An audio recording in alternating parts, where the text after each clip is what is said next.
What do you want to complain about, Braun? Has anyone done anything to you? I ask, although I am not enthused about the change of events. Not yet, my friend, not yet. But in the future we will have reason to complain, he contends. You are a good philosopher, but we will have to see if you are as good a prophet. And I think I have found a way around him. Just read the newspaper, then your eyes will be opened. They encourage hate and revenge, and you can watch and hear it happen. He hits me on the shoulder. Why do you read them? Don't go crazy over the carelessly written words. If it becomes reality, we will experience it soon enough. I smile at him. Then it will hit you all the harder because you are unprepared, he says. Who told you that I am not prepared? Believe me, I am used to everything, and have been for a long time, I explain. So are you of the opinion that Germany will become communist? His eyes gleam at me. It would be a logical conclusion to come from the denials and selfishness of the leaders, not only of Germany but also of Europe. And by the way, America not excluded, is my answer. And what do you imagine a communist Germany would be like? He asks, upset with my point of view. I don't imagine it at all. Only our hate for the rich Americans could make us communists if they happen to set up a terrible regime, I interject. That may be right if you apply the present political sentiment of this camp to all of Germany. Unfortunately, we know nothing of the attitudes of other Germans. For example, those in the Russian-occupied sector. I do not believe the Russians handle the population there with kid gloves, Braun explains. It would be in the interest of the Russians to do so, Siegfried chimes in. We will see who the smart victor is. If both happen to be smart, then the final outcome will be bad for us. I bring my quick fears into the open. You mean they will eat us up together? I don't believe it, Braun declares. No, I know they won't, he continues. You see, America must have war because war is their best business. That's what I read yesterday. I emphasize business. No one could read that in Germany, but still the wire pullers mean the same thing. World domination is in Russia's program. If America continues to think businesslike, then she will secure Germany's industrial potential and dictate the price to Russia. For that, they need skilled workers, who can only be had if there is a chance for them. If the Americans leave Germany in misery, then it will become communist without question. In that case, Russia alone will have won the war. Then Russia would not need to buy anything more from the Americans, because she could find everything she needs in Germany. You concede that Germany and Russia would complement each other the best. Kunze mixes in the conversation from his bed. Wouldn't that be a second way out of this dead end? I mean, we have lost everything, so what is there to keep us from communism?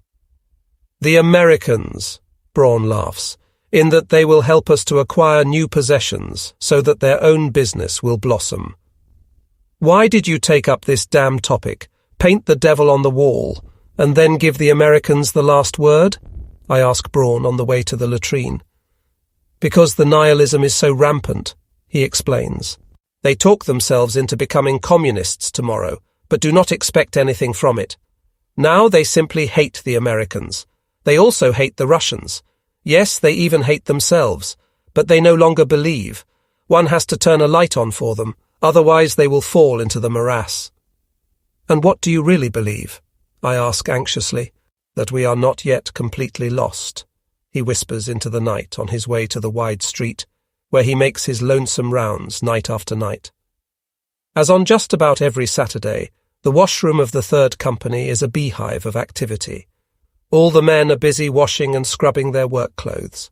In this promised land there is no shortage of wash soap, and washing is child's play. But still you have to be there, and that is what drives us to haste. It is already 2 p.m. on this free afternoon. Drying is no problem since it seldom rains in Colorado. You just hang your clothing on the line behind the washroom and take it down completely dry an hour later. So, says Siegfried to me when we have our uniforms on the line, we've got that behind us. Now let's go shower and then afterward go to the recreation room. I have made plans with Braun for the afternoon. Don't you want to join the party? I ask courteously, although I know that he is not very enthused about philosophy. What is the topic of study today? He asks. A commentary on Nietzsche's Zarathustra, I reply. Is that where he says when you go to your wife, don't forget the whip? He laughs like a naughty boy. You know that for sure, but what you don't know is that he rejected democracy, I throw at him. And why did he reject it? He asks in interest. That is what I expect to learn from Braun today, I explain. I must finally tell you my opinion, Helmut. He pulls out a sack of tobacco and paper. You are all the time running from one wandering preacher to another, believing one thing one day and something else the next. Don't drive yourself crazy. Don't believe anything you don't see for yourself. What good is the old Nietzsche when he rejects democracy and the Americans are still determined to institute it in Germany? In the first place, we aren't sure what the Americans will do, and in the second place, I want to see how it is all connected, is my response. I admit that at the moment nothing is firm because I saw things during the Weimar Republic that stuck in my bones. Unemployment, lack of authority, decay, and their sorrowful companions. The egotism of the rich, the confusion of the middle class, the workers driven to murder their brothers, and the crimes of the flotsam of all classes. We know that all of it centered in National Socialism, and logically we conclude that its downfall must take us along the road to communism. All I know about Marx and Engels is that they wanted to help the workers enjoy the fruits of their labours. But I was in Russia and saw how, in practice, it really was. I admit that the country still remains at least 50 years behind the West in its development because of the feudalism of the Tsar. However, now they can catch up quickly. If the masses can accomplish something, such as better clothing, housing in short, what we Europeans understand as culture remains to be seen. In any case, inside I don't feel that I am a communist, not yet. Here, smoke one. Perhaps I can help you a little more, Siegfried says, passing me his tobacco. You know I was not in Russia, so I don't have any disturbing pictures in mind as I consider the situation.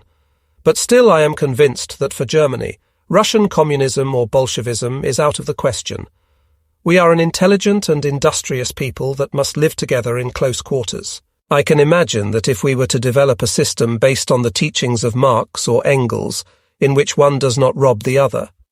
Instead, the fruit of everyone's work would be thrown into one pot, and then, based on production, but with an eye to maintaining a minimum level of existence, redistributed to everyone. I believe we could develop a form of government that would lead us out of chaos. That would be an ideal solution, Siegfried. I agree. But unfortunately you forget that not all people are idealists. Imagine what would fall under the pot when the wrong people had their fingers in it.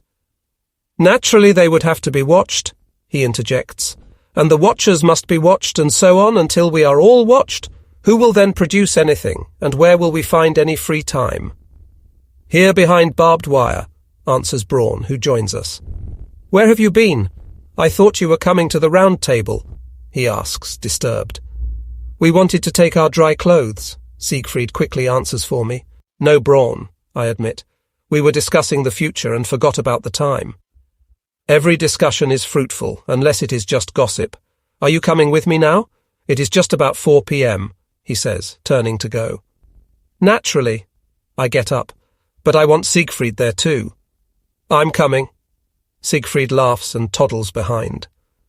After Braun's interesting lecture and following dinner, I play a very fun-filled ping-pong match with Siegfried and then go to the reading room while Siegfried brings out the sweat in another partner.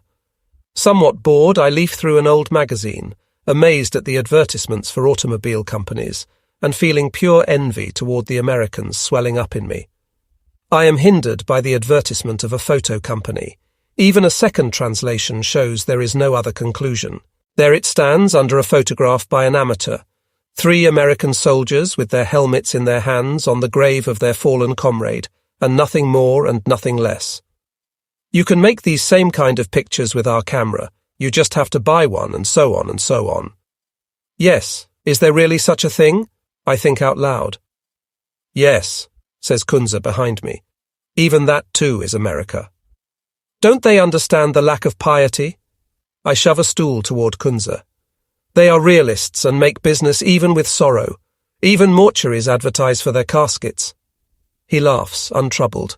What is right and what is wrong? I ask. It is nothing more than pig swill from the photo company. But the government cannot do anything about it because they respect the freedom of everyone.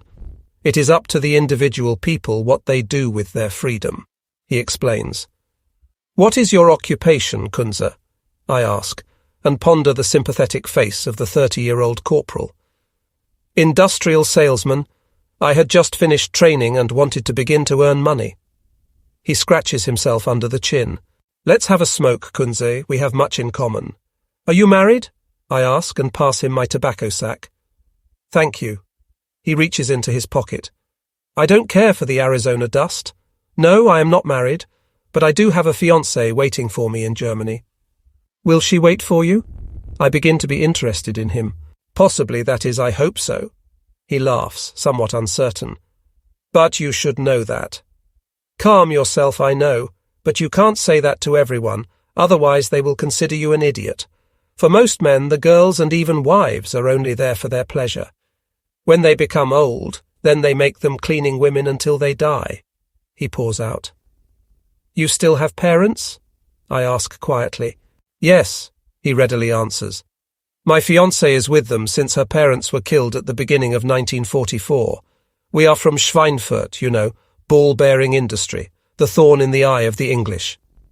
Then she is well cared for and you don't need to worry about her. I rejoice for him. No, my father's job was decentralized in 1943. They are all together in a small town in Bavaria.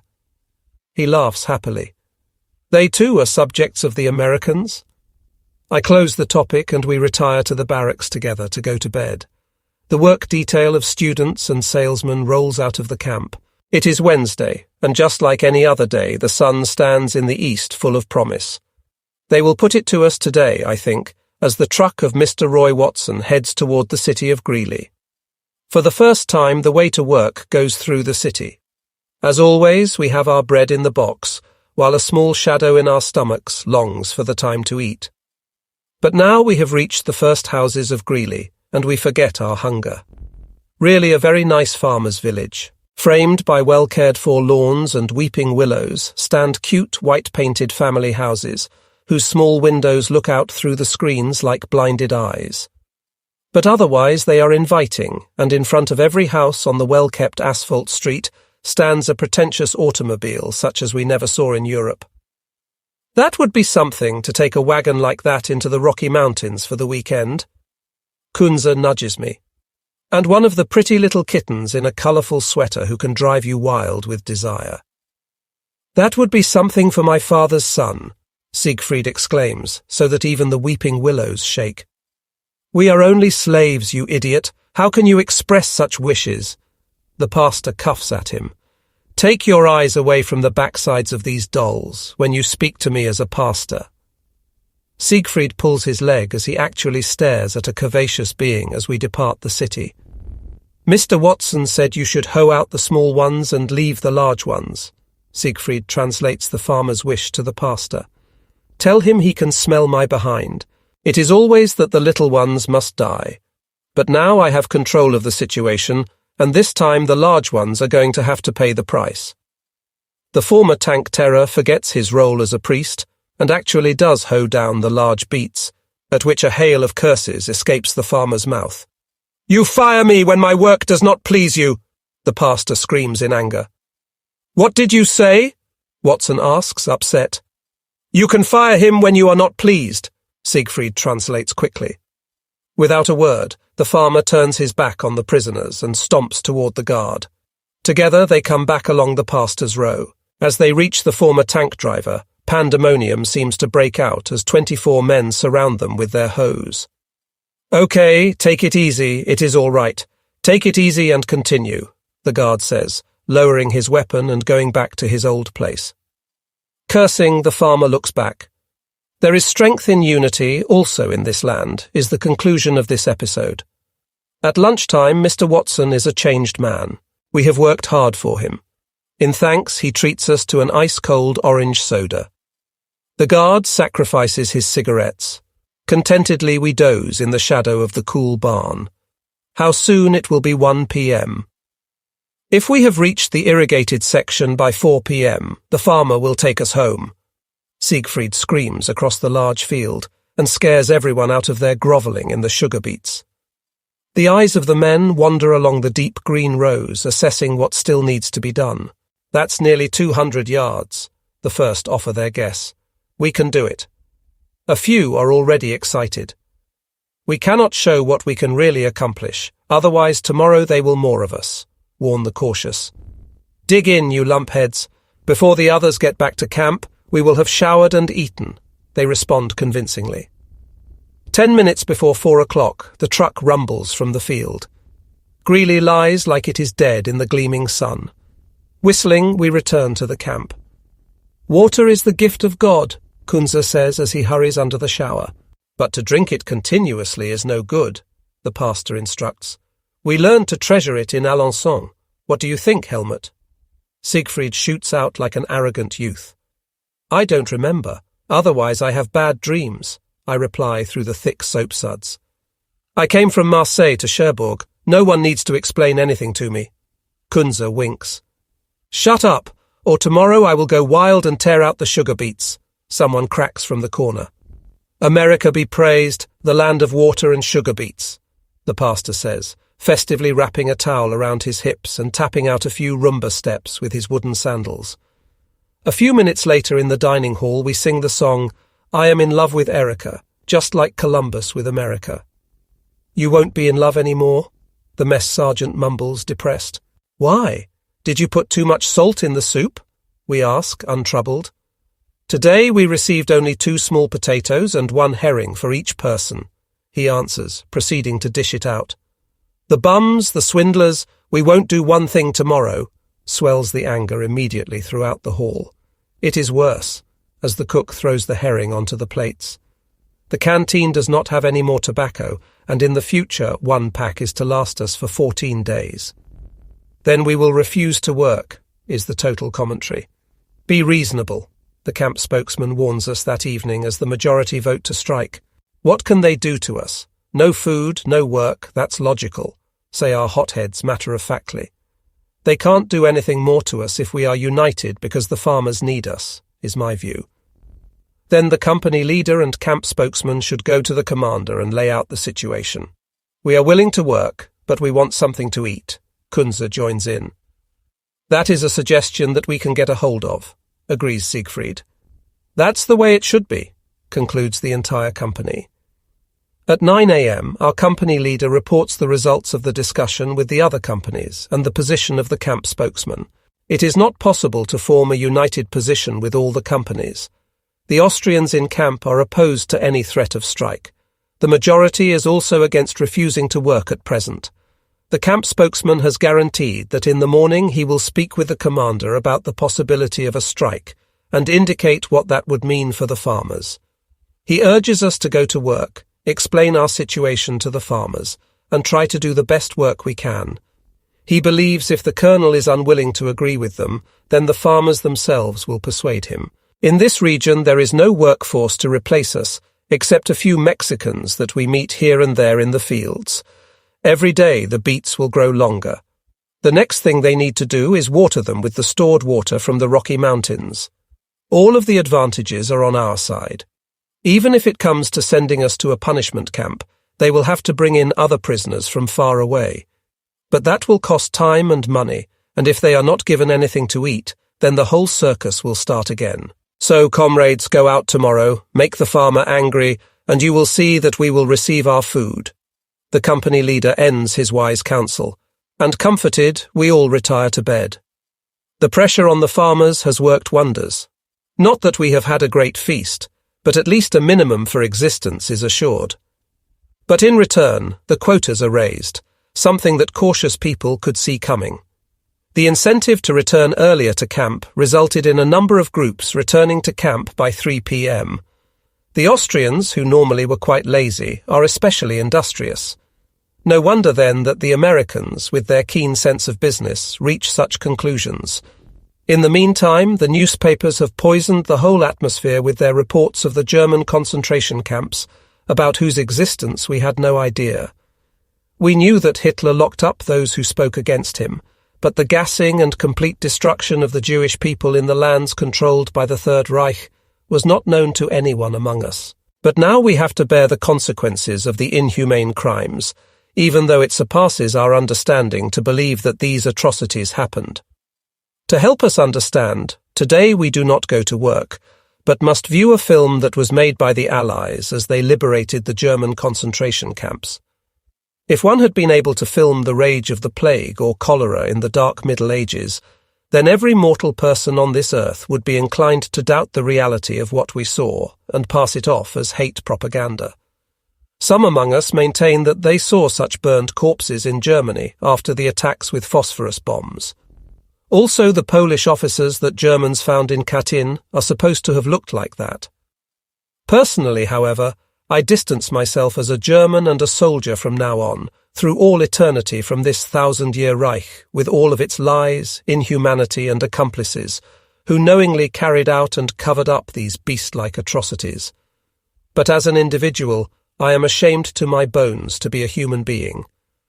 The uncertainty continues to hold body and spirit prisoner. No glimmer of hope penetrates the frightened hearts of the misused creatures. A lamentable horror burdens the days of the prisoners. Only the work saves us from doubt and insanity. For the second time today, we climb off the truck of the farmer Miller and follow Kunze, who carries our box of lunch provisions into a shed while the farmer summons the guard inside the farmhouse. Silently, each one of us takes our bread from the box and crouches in the dim light of the shed. Beaten down, we stare after a few minutes with hungry eyes at our blistered hands. Suddenly the farmer stands in the doorway. "I have meat and bread for all of you in the cupboard," he says, pointing excitedly to the darkest corner of the shed, where a dust-covered wardrobe stands. "Divide it up and eat quickly. The guard is drinking a beer," he stammers, and then disappears as suddenly as he came. With a turn of the hand, the wardrobe is opened to reveal a large bucket on top of which lies a fork. As hungry as wolves, we quickly divide the tasty meat among us and stuff in the bread afterward. A pitcher of cold orange juice comes at the end of a wonderful meal. As the guard looks after his charges, we are all grunting contentedly. "Are the provisions better in camp now?" the farmer asks me as he takes a pack of Camels out of his pocket. "There is simply too little," I answer as I reach into the package. The commander said that the reduction in the provisions is an order from Washington and must be strictly adhered to. "If we farmers give you something to eat, then we run the risk that we will not get any more prisoners," he says trustingly. "We know that, and for that reason we are not angry with the people, but who works should eat," I say bitterly. "At the beginning we believed that it was our captured soldiers that Hitler allowed to starve. For that reason the entire country was in an uproar because we would see German prisoners here every day that were well fed and well clothed." "Did you know anything about these atrocities?" he asks anxiously. These revelations came like a bolt of lightning out of the blue sky for us. We really had no idea about these horrors. It is even hard for us to believe these things because we were soldiers abroad and had to conduct ourselves properly. I explained to him our situation. Something like that would be impossible in this land. He shakes his head. "And if tomorrow you laid a board fence around the camp and would allow us to starve to death slowly, who would then know what happens to us?" I offer as an example. "It would not remain buried to us because as free citizens we have the right to stick our noses into everything, even where it stinks," he says proudly. "In Germany we only had the right to elect the scoundrels. Afterward, the people had no rights." Around 5 p.m, the guard calls us to the truck. 10 minutes later, the truck rumbles through Greeley. A young lady, completely clothed in white hat, dress and gloves, steers a magnificent Packard behind us.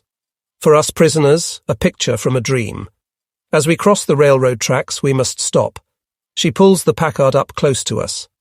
"How are you, my landspeople?" The lady smiles as she lifts her hand. While nearly everyone nods to her friendly, the pastor speaks. "We are hungry, mother," he says with a face that could move mountains. "Hunger," stammers the nice lady, in shock as though someone had hit her. "Don't you happen to have a piece of dry bread for us?" the pastor continues, even worse than before. "I don't have anything at all with me," she responds, confused, as the truck begins to roll across the tracks. "Aren't you ashamed of yourself that you scared that nice lady so badly?" A number jump on the pastor. You are all stupid, he defends himself. She will tell other people about it, and when there is really something as far as freedom and democracy is concerned with the people here, then the good citizens in this beautiful town of Greeley will make sure that in the evening our plates are once again full. After this sermon in the wagon, no one doubts the wisdom of the pastor, and everyone seems to be busy with their own thoughts as the lady continues to follow us in her automobile until the truck turns right from the road into the camp. Once again she raises her white-gloved hand. Thankfully we wave back for this friendly gesture. Mother, the pastor says, Ja, if only mothers ruled the world. Out of the shower streams hot and cold water, so that everyone can mix it as he pleases. The bodies of the men under the shower shimmer like old gold. Our flesh and bones are healthy, but our souls are sick, unbelievably sick from the many disappointments of an untruthful world. Scrub my back, Siegfried, I ask my friend, because it is more comfortable and because we have always done it this way. Once again we have skin like leather, says Siegfried. We can thank the American water and last but not least the comrades from Camp Gruber who provided us with such a rich treasure of toilet articles. I laugh, proud with our well-cared-for look. So, says Kunze, we are clean. Now pass me the jar of Pond's cream and the aftershave lotion so that we smell good. Do you remember, Siegfried, how we smelled in Alençon? I say with a changed face. Do you know, Helmut, if you had not gotten us some extra food by selling those rings, I believe I would have starved to death. Now that is all past, Siegfried. So bad as we had it then, we will not experience again. I set free the terrible memories. It could not have been any worse there than in Marseille. Kunze fastens his belt. But I hear that you secured food by selling rings. Did one of you have diamonds? Kunze asks. And what for diamonds? Now the joy over our success returns. Tell me, friends, I am as curious as an old woman, Kunze pushes, and we are very willing to accommodate. As we enter the dining hall, Kunze continues to laugh. That was quite an accomplishment. He finally quiets himself and reaches for his utensils. This is good ham, says Siegfried, and licks his tongue on the thin strips of ham with fried potatoes and lettuce salad and an apple that constitutes our evening meal. They only give us enough of these good things that we must leave the table half crazy. I shove the empty plate away from me in anger. That is the method of punishment of the primitives, and in doing so they cut their own fingers. Otherwise we would have worked twice as fast and twice as good, is Siegfried's opinion. We still work more than the Mexicans.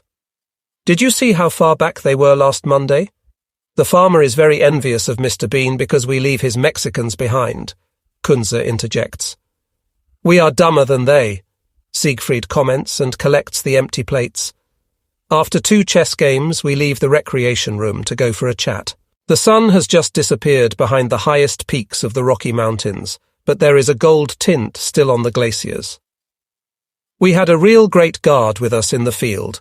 A man from our barracks opens with a well-loved prisoner theme. First of all, everyone received 2 cigarettes. Then we went to work while he drove the farmer's truck to the city. At noon he appeared in the farmhouse with a large basket of bread. Mr. Johnson, the farmer, donated 3 gallons of milk and let us lie under his porch until 2 p.m. The guards are by and large good fellows, a command sergeant from Alençon concurs. Recently we had one with us that got a kick when the bull in a neighbouring pasture looked at a cow, another remembers with fondness. Boys, I can tell you when you come to Thompson you will pop your buttons off your pants. He has a daughter that otherwise you would only meet in a dream, another says lustily. Yesterday I saw one in Greeley that nearly took my breath away. Such a pair of breasts, another exclaims in ecstasy. Let's go to bed, otherwise it will get thicker, says the command sergeant. Let us at least talk about it. Siegfried grins, enthused about the theme. Save your strength, you can use it at home. Kunze laughs at him. In the meantime, others will comfort them.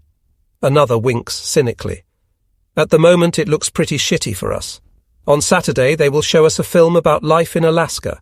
It may be that we will land there. Another paints the devil on the wall. What are we going to do during the winter? Asks Siegfried in the circle. In the Rocky Mountains there are branch camps. Perhaps we will be transferred there to cut wood, says the command sergeant. Then good night, gentlemen. In the meantime, we are still thinning sugar beets. The crowd separates and each man goes to his own bed. As we climb onto the trucks, a surprise awaits those who sailed on board the Thomas Marshall from Cherbourg to New York and had to surrender their sold books. The sold books have arrived in Colorado and will be distributed to their owners by the camp spokesman at the company office. I thumb through the book, whose absence in Oklahoma caused me to be separated from Hocker and Schultz, left Siegfried with me, and finally brought me together with Kunze, whom I regard quietly for days as my friend. Nearly every day he demonstrates his affection for me in his own reserved way, and I too am very sympathetic toward him. Last night he confided to me that he is a former member of the SS. I promised to help him remove his blood-type tattoo from under his arm with a needle and condensed milk, if possible, or if necessary, a razor blade. This binds us even more closely in these days of dark secrets. Naturally, Siegfried is initiated into our closed group, but only after I am able to allay Kunze's doubts during the course of the day. It would have been simply a breach of trust towards Siegfried, since he, like me, cares for Kunze. I need his help, and finally there is no fear that he would betray Kunze. When I return to the barracks, I carry my Soldbuch in my hand. Still lost in thought, I make no move to take my swimsuit from the windowsill as usual. This seems to bother Kunze and Siegfried. "Are you thinking to make use of your passbook?" Siegfried rasps after a minute of silence. "Do you want to get rid of me when you ask something like that?" I respond with a twinkle in my eye. "You have the possibility to spend the rest of your time as a prisoner without doing any work.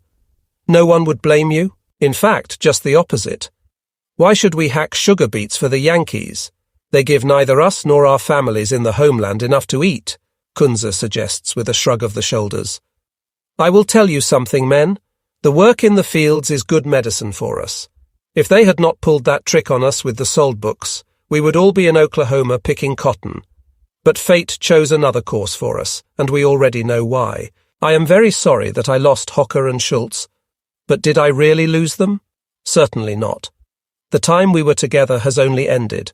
Our hearts and souls are always together, just like with our family, to whom we are even more bonded the greater the distance we are from them. Siegfried, we have not forgotten Brille, even if we don't speak of him every day. But why should I make a big speech? They have just whistled for our pay, and I need a few things very badly from the canteen. That's why I am going to thin sugar beets on Monday, not because of your beautiful eyes that now stare so dumb. I laugh from the bottom of my heart and shove my easily confused friends out of the barracks. At 4:45 p.m., I am a rich prisoner of war. I now possess $21.60 for 36 workdays. Naturally, they are not real dollars, of which half of mankind dreams, but coupons for which I can only purchase things in the camp. But no beer and no cigarettes. Since the end of the war, tobacco ration cards have been introduced, just like in old Europe. Still, there is a brisk business in the canteen, since there is still plenty to buy.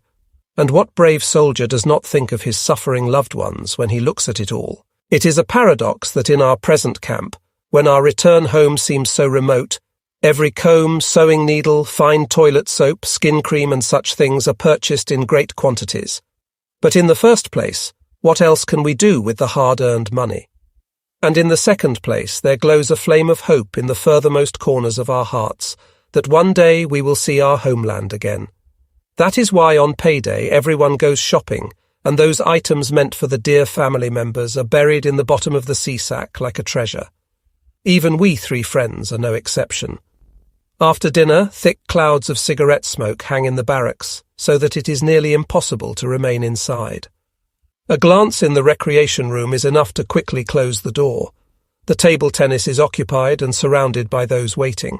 Because of our unnecessary chatter, we have missed the opportunity to find a suitable location.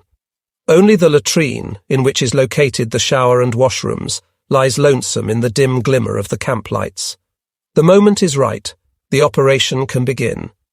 While I sterilize a needle over the flame of the alcohol-containing aftershave lotion, and Siegfried stands ready with the salve, Kunze works on bringing the condensed milk we took from breakfast to a simmer. His heater is next to mine in the shower room and consists of a can into which is poured a bottle of aftershave lotion and in which a smaller can holding the milk is placed. The can is wrapped with wire and stretched out long to serve as a handle. Finally, we are ready. Kunze stretches out on the damp floor of the shower room, his head resting on his underarm. I work the stone into the shape of a zero and cover the arm with a linen cloth soaked in the milk. I stick the needle through the cloth into the skin, following the dark circle so that the milk can dissolve the mark of Cain. After some time, the whole process is over. Now we wait to see if it is successful. It is important for Kunze that no one notice the plaster under his arm, which, in these depressed days, if discovered by a half-crazy, could lead to serious trouble. After our work, we try to ease our nerves by walking around the "What shall we do in Greeley?" Siegfried asks theatrically. You like to watch the young girls. Kunze, who has once again found his good disposition after the recent torture, nods. Perhaps you don't? Siegfried demands. Yes, indeed, I reply. Even more than I should. So, he snorts, almost insulted. I feel sorry for you. It's about time to finally know for what reason a man is a man. You always speak about men, Siegfried. Don't our girls have to go without? Kunze censures him. What do you mean ours? I don't have any firm relationship, thank God. We told you something about Briller and Schultz before, but were completely still about Hocker. Women bring only sorrow. You are hardly gone and then the devil is loose. With some, the bed is not even cold before another is already lying in it, Siegfried maintains. You are crazy. It is obvious you have only associated with whores. Kunze sets the record straight. Knock it off. What does that have to do with it? Let's be honest. When we are away, we are not happy alone in bed, is Siegfried's opinion, and I do not make any effort to contradict him. You have not known true love, otherwise you would not talk such nonsense. Kunze shows his understanding of Siegfried's position. I don't want to cause you any pain, but perhaps you will remember my words. I can imagine that a young lady who has not heard for a long time from her fiancé takes the opportunity when it is offered, and you can be sure that they do come about. Siegfried wipes away every illusion. What do you think, Helmut? Kunze turns to me and forces me to express my opinion. Basically, Siegfried is right, only we are making the matter too light. We don't want to believe it about our own wives, but still we believe that it is possible with all the others. They are no better or worse than us. It takes both a woman and a man to make a whore. If I can use Briller as an example, we know that it was a woman who ruined him. He took revenge on her type every time he had the chance. Why shouldn't a woman take revenge when she is disillusioned? And they will be disillusioned even more than men because they are more dependent. You know how first we desire them, but how, in most cases, afterward we forget them. I say in most cases, and now you, Kunze. Only when we are really in love, when two souls become one, is when we never forget it. Then it is love. Everything else is idle magic, which immediately flees as soon as we have our pants on again. I end my explanation. Even though I am abroad and across the sea, if I still did not feel certain that my Brigitte loves me just as much now as before, who knows what I would have done the evening of May 9th, 1945. After the most bitter hour of my life had struck, that I can still hoe beats, I owe alone to this knowledge. She gave me the strength to want to live. If someone tries to convince me that love is purely physical, then I feel sorry for the poor wretch, because he follows his instincts like an animal without enjoying the highest pleasure, which comes when the souls and bodies of two people who share real love melt together. After Kunze ends, we all three look up to the canvas of stars in the heavens, just in time to see the light from a falling star, and experience the impression that the Almighty has underscored Kunze's words with a flaming stroke. As we silently return to the barracks, I muse that Kunze is right, and everything else is filth or senseless, misconstrued theories. I require from you that the assigned sections will be hoed. The farmer Busak blares threateningly around 3 p.m., after we have lost all desire to work and now sit on our haunches. Do it yourself, the pastor suggests, which causes the farmer to charge off in a fit to try and stir up the guard. He simply shrugs his shoulders while a cigarette dangles from between his lips. After the farmer realizes he cannot pressure us to keep going, he offers to take us home as soon as we are finished. "Shall we show him what we can do?" Kunze asks the sweat-covered faces. "He only gave us water which has been warm for a long time. He can hoe them himself. He had plenty to eat for lunch," is the majority response. "If we don't make the quota, we will still be sitting here at 9 o'clock tonight," someone calls us back to reason. "That does not matter. What do you want to do in that pen? Here you can look as far as the eye can see, and there is no barbed wire to destroy the view," our weather beagle says, who owes his name to the fact that he spent most of the war at a weather station. "What the hell? Let's get it done. Otherwise they will bring in spotlights like they have done with the other groups," another suggests. "Let's go." The pastor joins in, and everyone picks up. At 4 p.m. we climb onto the transport while the grinning farmer closes the tailgate. Immediately we are underway, rolling away from the sugar beet fields that shimmer as though struck by 1,000 bolts of lightning. "We served the skinflint." Siegfried laughs maliciously. "We handled him today like we did the drunken Polinsky last Tuesday." The pastor rubs his hands together as the wagon leaves the road and follows a path through the field. "What does that mean?" the rest of us wonder. After a short trip, the guard says, "Start work again," pointing to a badly overgrown sugar beet field. "Sit still," bellows the staff sergeant. "We are not dumb boys who are promised something and not given it." "Come on," the guard waves, pointing to his watch. "You have to work until 5 o'clock. "Kiss our asses," the pastor screams. "Shut up and start work right now," replies the bored guard as he plays with his rifle. "There's no reason to resist. Others put us into the mess and now we have to deal with it," I warn them so as not to allow the matter to come to a head. "I suggest we get out and thresh the field short and small," Siegfried offers. "Good," is the rumbling threat rising out of the pastor's breast. "But where I touch, no beets will grow again." Shortly after 5 o'clock, the hoes are thrown onto the wagon as the farmer watches with a hamster-like grin. "You worked hard, you stupid krauts," he mocks us as we follow the hoes. Still we laugh, satisfied because tomorrow, when the sun is shining, his first glance at his sugar beet fields will be an eye-opener. Dinner consists only of sour milk and 3 boiled potatoes. The dissatisfaction mounts quickly. Either something to eat or no more work, is the sentiment of the non-commissioned officers, and it infests nearly the entire camp. Only the Austrians give it the cold shoulder. "The Americans told us if we work hard, they will soon send us home," is their argument against a strike. "If we don't work, then they will send us home even sooner. They won't get rid of good workers," is the opposite point of view offered by the non-commissioned officers. Neither good nor bad work, neither strike nor submission. Instead, following the golden middle road will lead us to better food and to home, the cautious maintain. The camp leader suggests to our barracks, "If you listen to me, you will go to work this week." I do not believe the commander is to blame for the sparse rations, even though it is maintained that he can direct the camp however he wants. The barracks are his private possession, and he is the kingpin of the sugar beet factories. There is no proof for all of these rumours. We know that there are farmers who hate the factory bosses because they are dependent on them. But that is none of our business. They carry water on both sides and are freeborn citizens, while because we lost the war, we are booty for our former enemies. A united action against the hunger rations is not possible in this camp, and if we pursue it, we will be the stupid ones. The camp leadership is of the opinion that the prisoners whose service grades are unconfirmed are sympathetic to a meeting. We can be sure that they have already thought about what they are going to do with us. Personally, it is my opinion that now we are experiencing the consequences of the German concentration camps, and therefore we should respond only with less productive work which we can attribute to poor nutrition. That is the way we can achieve what we want, more to eat. I am still as convinced as ever that we have to show the Americans that we would rather be destroyed than be enslaved.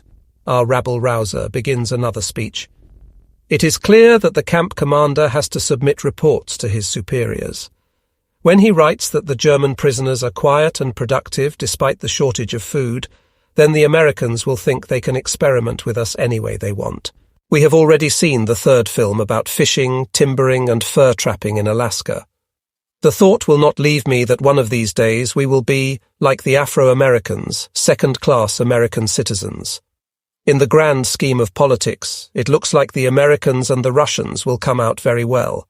If it stays that way, then the victors will depopulate Germany and scatter us to the four winds. History will then record that they and those who came later sanctioned how we were handled. Man has a right to his homeland. That is why we must never tire of taking every opportunity to further that right. In the reading room lies a newspaper which contains a small notice. Send the threat home. They don't work, only eat our food, and stand united with the German officers and non-commissioned officers regarding what should happen in the States. You see out there, our conception is right when we maintain that they will never release a good worker. In about 3 weeks the beets will be hoed. Then we have missed the opportunity. If we simply disappear in the wilds of the Rocky Mountains or Alaska, then there is no sense for rebellion. No rooster will crow if they allow us to starve. That is why I am in favor of an immediate strike. Tomorrow evening it will be reported in the local newspaper, and the next day in all newspapers. People will talk about us, reporters will come, the churches will join us, and you will see that they must serve us chicken for breakfast. Comrades, we are in a free land. Throw off the yoke of subservience. We deserve the sympathy of this free people. We are industrious, clean and reliable, which the farmers confirm every day, and which our guards can underscore. Impressed by the speech of the paratrooper staff sergeant, the non-commissioned company is all the more disposed to refuse to work. But while we are busy drafting a resolution to the commander, a rumour makes the rounds that transfers will be made from the camp in the next few days. The camp spokesman confirms that he has seen a transfer list, and that a sergeant confided in him that the disruptive element of the camp would disappear. There is no doubt who will be sent into the desert. After we deliver the work clothes and bedding to the clothing building, Siegfried, Kunze and I return to the barracks and tie our already packed sea sacks. Travel fever simmers around us. In the rafters of the barracks hangs the dense and sweet smell of countless cigarettes. I wonder where we will land this time, Siegfried says, and twists himself a cigarette. If we go north, that will be bad, Kunze mumbles, while his moist, deep blue eaves look over my bed and out the window, which seems to flitter because of the heat. Maybe we will meet Schultz and Hocker in Alaska. I play with the possibility as it sends a shudder up and down my spine. Damn it anyway, don't drive yourself crazy. And if so, bread will be baked in Alaska.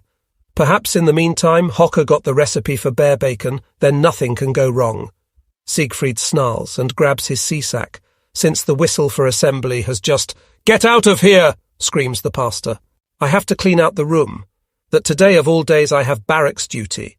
We hear him cuss in the room for the last time as we follow Siegfried outside. 30 minutes later, 350 non-commissioned officers climb onto the transports. Take care and greetings for the homeland, if you should see it again, the inmates of Camp Greely call to us as the wheels begin to turn. At 4 p.m. we exchange the hard seats of the truck for the soft upholstery of the Pullman coaches. At 4:20 the train rolls out of quiet Greely. With ever-increasing speed, we travel through the land that has drunk our sweat, while our eyes scan the green sea of sugar beets. We do not have a permanent location anywhere. The words of Schultz come to me, which he cited during the many changes of camps in Cherbourg. We are headed north. Kunze rips me from my silent contemplation. He is afraid it is Alaska, I think, and choose not to look into his sad eyes, since the sound of his voice has already upset me. That doesn't mean anything.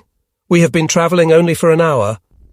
I laugh out of the window as I stare at the eerie forms of the Rocky Mountains, along whose foot we travel. A wonderful mountain range, Siegfried praises in his carefree manner, which does make my heart lighter. It is because of Brigitte, Kunze registers after a pause, as he takes a photo out of his wallet and stares at it like he has lost the world. You will see her again. I force a smile and open my tobacco pouch. It is funny, I think. This Brigitte is not actually pretty insofar as one can judge from her photo, and yet he hangs on her like a blind man. Cheyenne, Wyoming. He points with his index finger on the window as we look out at the gentle view of a city after the train makes a sharp right turn. Now our course is eastward, Siegfried offers, as the golden beams of the evening sun lie in his rust-red hair, lighting it like hammered copper. So nothing will come of a meeting with our old friends. If we were going to Alaska, we must go west over the mountains to the Pacific Ocean, I say to Kunze's relief. If they would only take this damn uncertainty away. He cracks his fingers. They probably don't know themselves what they are going to do with us, Siegfried titters. They know for certain. They will work us until we break. Another mixes in unnecessarily from the seat across from us. Dead workers have no value. I laugh at him. If it has to do with Germans, then yes. He nods rapidly. Don't talk nonsense, Kunze snaps at him, and he turns away, insulted. A black picture is always painted. It twists a person when there seems to be no end, Kunze sulks. They say such nonsense only for people to convince them otherwise. Or do you think they believe it themselves? I shake the returning feeling of discomfort from me. Then they should keep their mouths shut. Kunze gives a hostile glance at the blabbermouth, who responds by giving him the finger. They are 3 conceited apes, he snaps to his neighbour. They will have their asses ripped off when the trees fall. He looks with dumb cow eyes at us as the light in the coach is turned on. Do you mean that nothing can happen to your woodchopper's face? Siegfried jokes with him. The buzzards will eat you because you will destroy yourself through your presumptuousness. He spoils it for all of us. But only because of the smell of your arse, I throw at him. You perfumed bastard, he responds loudly enough to bring silence throughout the entire coach. I know that you are saving your money instead of buying soap, so that you can enlarge your manure pile at home. I hit back, since it is known the man was thrown out of the barracks in Oklahoma because he never washed. You had your red feed bag in the Le Mans Nazi company. Now where do you stand? His bitterness overflows. You were in the party yourself, you vulture. The pastor comes unexpectedly to my help. I was forced to. He defends himself and everyone laughs. Thank you, pastor. I wink at the Bavarian. Keep an eye on him. That sort talks too much in order to cover their own filth, he says so loud and clear that the others crawl inside themselves. In the meantime, night has fallen. Stars blink in the blue heaven over the silent plain. Only here and there in the distance the lights of a lonely farm shimmer. The heads of the tired men fall on their breasts. Sleep demands its rights and gives the confused soul rest. On the morning of the 4th day of our trip, we detrain in Fort DuPont, Delaware. Thank God the monotonous train ride is behind us. Nothing, absolutely nothing of note occurred. Only a gigantic land from the Rocky Mountains to the Atlantic Ocean, from Camp Greeley to Fort DuPont. Now we stand next to the track and look at the white-painted 2-story barracks of a U.S. training camp where young soldiers assemble in ranks. We are finished with that nonsense forever. I watch the men who respond automatically like robots to every command given in the sweltering heat that practically takes our breath away. If we had won the war, we could be in Russia commanding lice. Kunze turns his back on the recruits in training. How we have changed our outlook, Siegfried observes, and wonders himself about the realization. We went to a hard school, Siegfried. I laugh at him almost joyfully. If we were to be released, you could hang my diploma in the latrine for all I care. He responds dryly. We are once again on the Atlantic. All we need is a boat. In 12 days, we could be in Germany. I build a dream castle. On the grounds in front of the 2-story barracks of the prisoner of war camp, Fort DuPont, we stand in 5 rows with shirts soaked with sweat, listening to the greeting of the obese camp spokesman. Consider yourselves embraced, you millions from Adolf's army, and enjoy yourselves with us. In the mess hall is an egg for each of you, potato salad, and all the peanut butter you want. Don't forget the salt tablets because sweat is cheap here. Watch out for the mosquitoes because they carry malaria. That is the reason for the screens on the windows. I will show you the barracks after you eat. This spokesman is a lusty noodle. We nod to each other as we enter the shady mess hall, receive the small portion from the mess sergeant, and find a free place to sit. Large cans of peanut butter are on every table. Boys, this is a humid, hot climate, Kunze moans and strips off his khaki shirt. In the sweat of your brow you will earn your daily bread, I quote from the Bible. Unfortunately, more sweat than bread. Siegfried laughs and helps me off with my dress shirt. I wonder what kind of work they do in this camp. You can't work here, it is just like a sauna. Kunze refuses to believe. Just wait, they will whisper it in our ear. Siegfried wipes the theme from the table and stuffs his mouth with peanut butter. After we have found a place in the second story of the barracks, we look up our friends in the washroom and find a recently vacated basin where we can shave. Then we shower and wash off the dust from our journey. A half-hour later, we lie in a deep sleep on the beds, while the hot sun nearly brings steam from in the evening we assemble for roll call, and the veil around our future activity is lifted. The newly arrived people have been sent here to fight mosquitoes, the German camp spokesman reveals to us in the presence of a US officer. We have permission for a rest day tomorrow, so that the work will not begin until Monday. Saturday is inspection, and the entire camp must be cleaned. After roll call is dinner, and afterward I need your names, etc. Come to the office in groups so that we can take care of it without any friction. After dinner, we lie behind the barracks in the grass, and Siegfried says out of the blue, I don't like that fellow at all with his stupid talk about the Nazi company. There are perhaps 100 men among us who were not in Alençon. The transfer here came not without a reason. We will soon find out if they have sent informants with us. I hope you are wrong. It is no secret that we were the agitators in Greeley. Do you think the Americans are asleep? I am not concerned that we were members of a Nazi company because other German officers and non-commissioned officers were assigned to them. No one can expect of us that we knew personally those to whom we gave our oath of loyalty. It is not a crime to be a German. I freely acknowledge that to a specific time period, I believed in victory. Whoever denies that today is a coward who lowers himself even in the eyes of the victors. The victors would dirty their own hands if they seized those who have been misused and are not personally guilty of anything. We blamed the blabbermouth on the train because he could not find any other method of escape. That is why he wanted to shut us up with these memories. By the way, he was in the party. That is all too filthy for me. If the Americans also think that way, they will kick everyone in the behind that comes to him to implicate a comrade. I open my thoughts to Siegfried. The transfer cannot be a punishment. I like it better here than Camp Greeley. We will get used to the climate. Kunze also disagrees with Siegfried's point of view. You mean it is more beautiful here? In Colorado, we had dry air. The Rocky Mountains were a daily joy to look upon, and the work was healthy sport. Here it is damp and sultry, nothing to see, and the work is dangerous. I am afraid there will be a stink, Siegfried contradicts him. I am not happy with the work either. To fight malaria bearers can cause us to be infected with malaria. I agree with him. We will see what fate has prepared for us.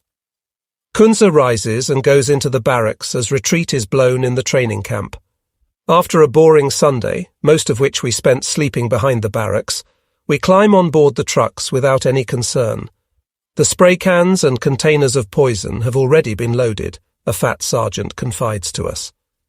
As the convoy starts to move, I glance at the fresh faces of those around me while a quiet anxiety troubles me. What if we catch the dreaded malaria? I grumble without interruption until Siegfried shoves me, asking, What's wrong? Your face looks like you are going to a funeral, he says with laughter. I don't like it, I continue, and look at the poor huts of the Afro-Americans, which stand between the trees almost ready to collapse. They look hopeless. Kunze follows my eyes. In front of the huts, young boys romp while the heavy-set women hang washed shirts on the clothesline. But we have reached our objective.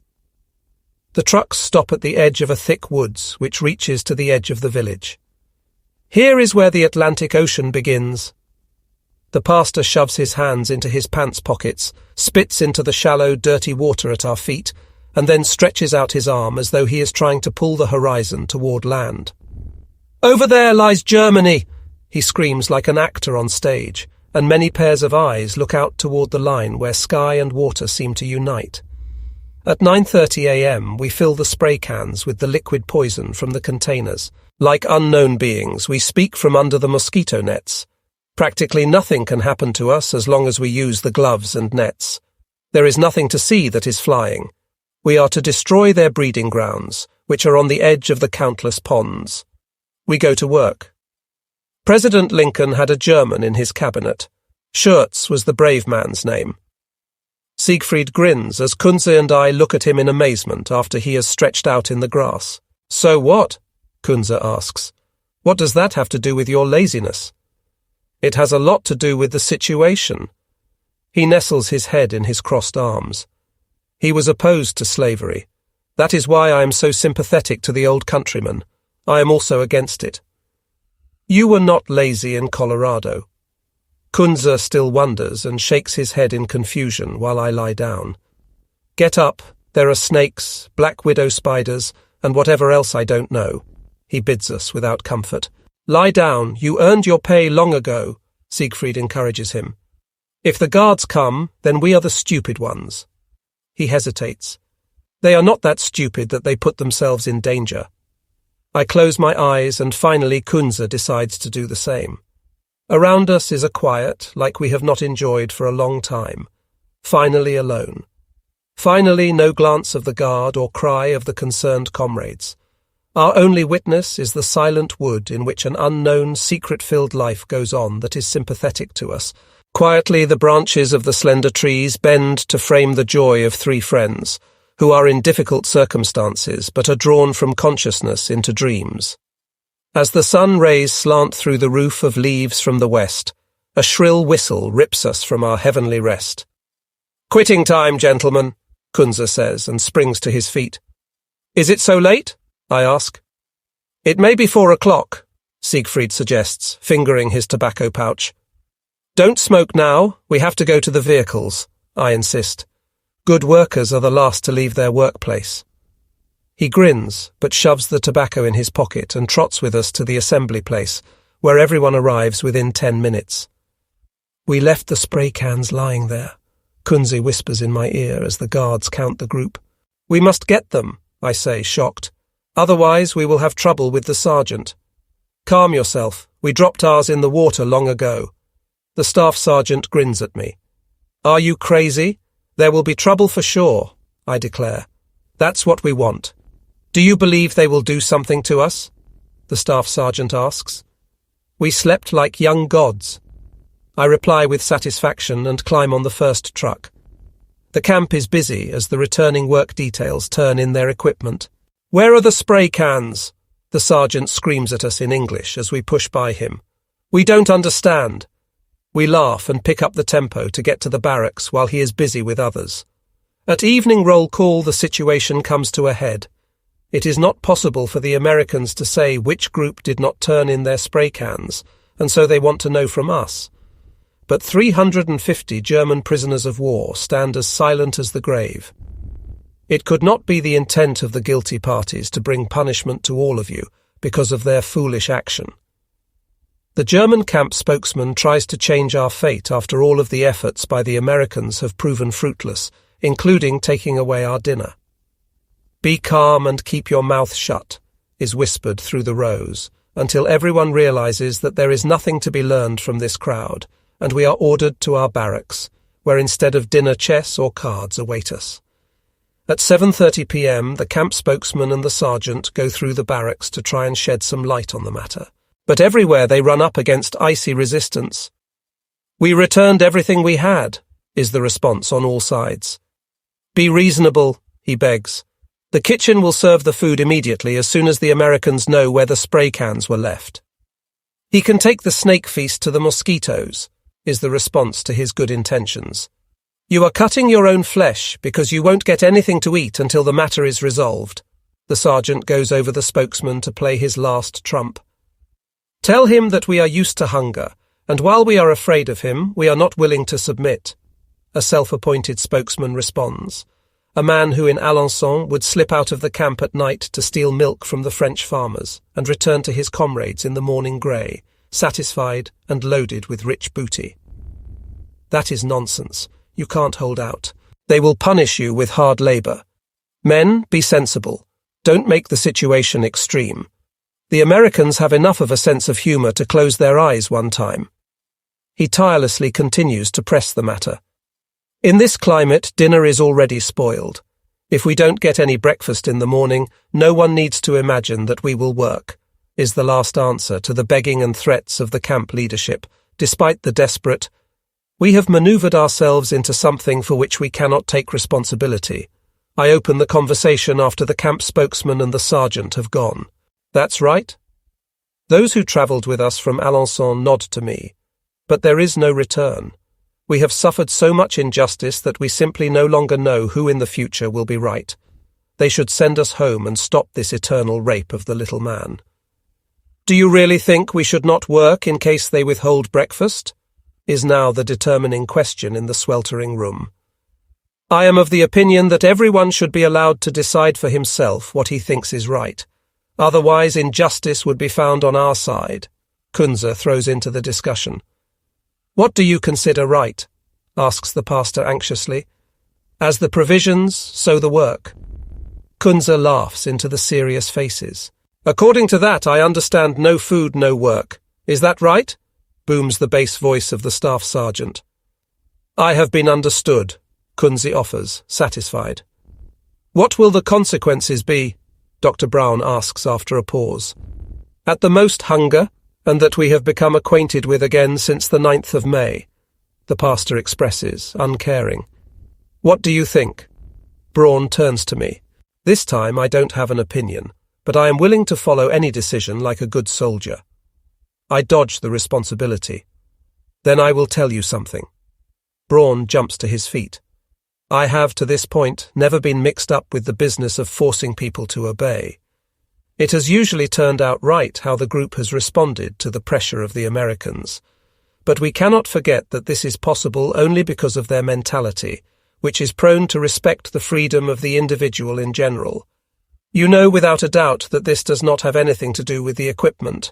Instead, you feel yourselves misused, and as human beings you resist it. Since we, as the weaker, also are in the wrong, it is not cowardice or crawling if we assume responsibility for what is personally explainable to me. It was a spur-of-the-moment action born out of fatigue and hostility. If you are in agreement, I will go with the camp spokesman and explain it to the commander. He will understand and will find a way out without insisting on learning the names of those responsible for this idiocy. But I will do it only if the majority is in agreement. Otherwise, I conduct myself as before and suffer the consequences with the rest of you. Let's go to bed, friends. At this hour, no one is available anyway. Take, therefore, no thought for the morrow shall take thought for the things of itself. The staff sergeant closes the fruitless discussion as lights out is sounded. A cloud-filled sky accompanies the brutal heat of the assembly area at the prisoner of war camp Fort Dupont, where at exactly 8 a.m. on this fate-filled day, we German prisoners of war are assembled. With an unpenetrable countenance, the camp spokesman stands in front of the group, glancing at the gate through which the decision in the form of American officers must come. And they do come, but not alone. Nearly half a company march into the area, make a column left, and stop across from us in front of the barracks. The camp spokesman reports smartly to an officer. He returns the salute, tells us to sit on the ground, and turns to his sergeants.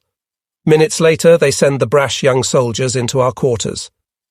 A raid, we mumble, upset, and worry about the belongings in our sea sacks. At 9:30 a.m. it is over.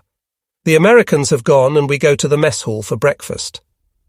That went well, I say to my two companions, after we have a carton of milk and 2 slices of white bread smeared with orange marmalade in front of us. Yes, if those boys didn't rob us, Kunze offers for thought, and then concerns himself with the food. Now what will happen? Siegfried asks with full cheeks. We will soon know, I explain as the camp spokesman enters the hall and asks for attention. The commander has informed me that he will not seek reprisals, since he has other methods at his disposal, he begins. Your stay here was to be temporary from the beginning. Still, I will not shed a tear for any of you. Then I have never met anyone as stubborn as you. My countrymen in this camp speak only with admiration for you, because you have shown that you have backbone, but I consider it a folly in our camp. But it was not all in vain. After breakfast, please be so good as to wash your work clothes, so that other comrades will not be given them soiled. After 3 p.m., the room will be opened for you to turn in your bedding and other items. I will be pleased if during the day you will give the others a hand. Also, in the barracks there is some work for you to do. Early tomorrow you will be sent away, as far as I have been informed. Take care of yourselves and see that you return home in good shape.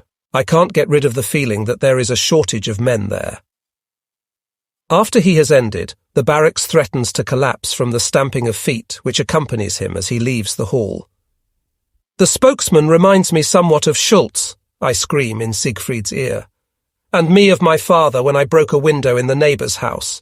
He responds happily, as the noise slowly dies down and the dining hall empties. Right after lunch, we 3 friends take the clean, dry work clothes from the line.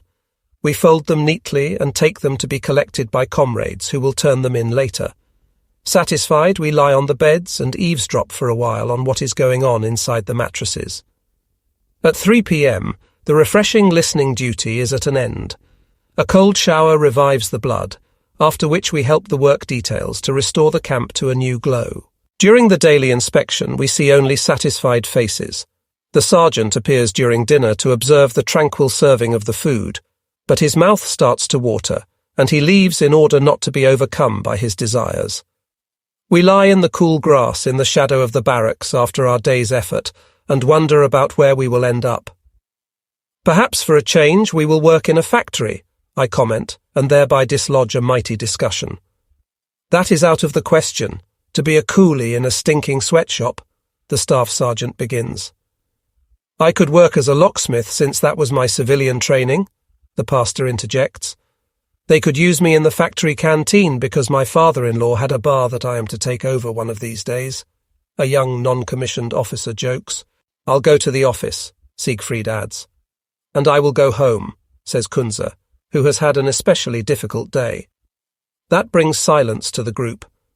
The thoughts rush across the ocean, climb over the dunes on the shore, follow various directions along the railroad tracks, and are lost in the confusion of the cavernous streets of the destroyed cities, until they find a well-known house and simply know nothing more, because in the meantime the world which once was understood as the homeland has collapsed.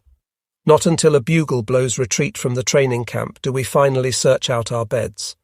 Alone, terribly alone, is the man in spiritual need, unless he has God with him.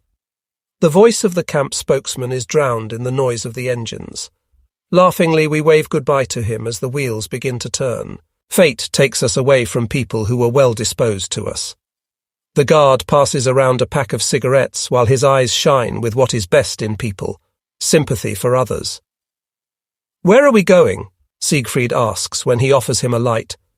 I don't know, perhaps to Fort Dix, he offers while the convoy moves through the heavily populated area. Late in the afternoon, we reach the small town of Glassboro, turn left off the main road, follow a lane lined with bushes, and stop in front of a small camp. The entire camp is surrounded by barbed wire. If it was not for the watchtower in the corner, one could imagine that the area in which a few apple trees stand is nothing but a Boy Scout camp or youth hostel. After we leave the vehicles, we assemble in front of the railgate and march past a primitive washroom into this island of peace. Since there is no one to lead us, and as a consequence no command is given, we come to a stop like a herd of sheep and glance around helpless. Aside from the US, soldiers who brought us here and who sit in front of the barracks, no other soul is to be seen. We explore through the barracks, and our first impression is substantiated. The camp is completely empty. There are not even any beds in the barracks. There is nothing to do but seek refuge from the grueling sun under the apple trees, where, because of fatigue, we fall asleep in a few minutes. After a good hour has passed, the crashing voice of an American wakes us from slumber. Does anyone speak English? He asks, friendly, and glances enthusiastically at the group.